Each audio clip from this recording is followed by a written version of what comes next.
Attorney Steve Sadow defended Howard K. Stern at his trial, and he joins us exclusively from his home in Atlanta. Mr. Sadow, good morning. Good morning. Your client was acquitted on most of the drug charges, but still convicted on 2 felony counts. Is this, in your view, a victory for Howard K. Stern? Absolutely. I believe he's been vindicated across the board as to whether he furnished or gave drugs to Anna Nicole Smith in an illegal or unlawful fashion. The only convictions had to do with using his own name on prescriptions that were for her, and that was always admitted and acknowledged as being for her privacy and confidentiality. He has acknowledged, and he did all along, as you say, that he used his own name to get prescription medicine for her. Howard K. Stern is an intelligent person. He is an attorney. How could he not know that's illegal?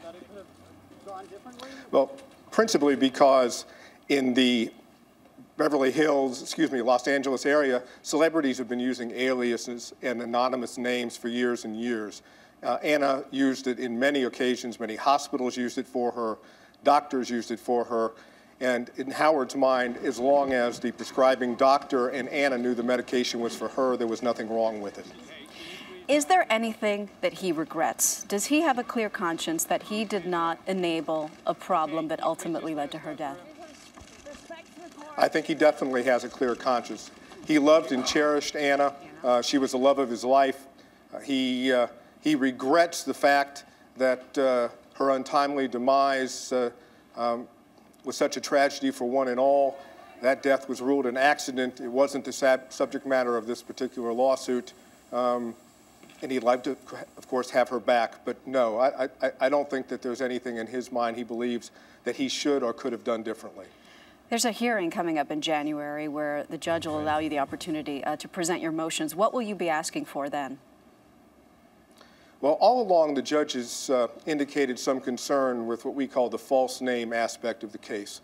And we are hopeful that the judge will now reconsider, in light of the jury's verdict, whether or not there was sufficient evidence that Howard knew it was illegal to use his own name on prescriptions for Anna Nicole. If he agrees with us on that, both the conspiracy charges will be dismissed and Howard will be determined not guilty by the court. If not, we'll move on to punishment, and under the circumstances, the judge has the power to sentence Howard as a misdemeanor offender and not a felon. We are hopeful and expecting that the judge will be willing to do that under all these circumstances and that Howard will not go to jail for any reason. Attorney Steve Sadow, thank you, sir.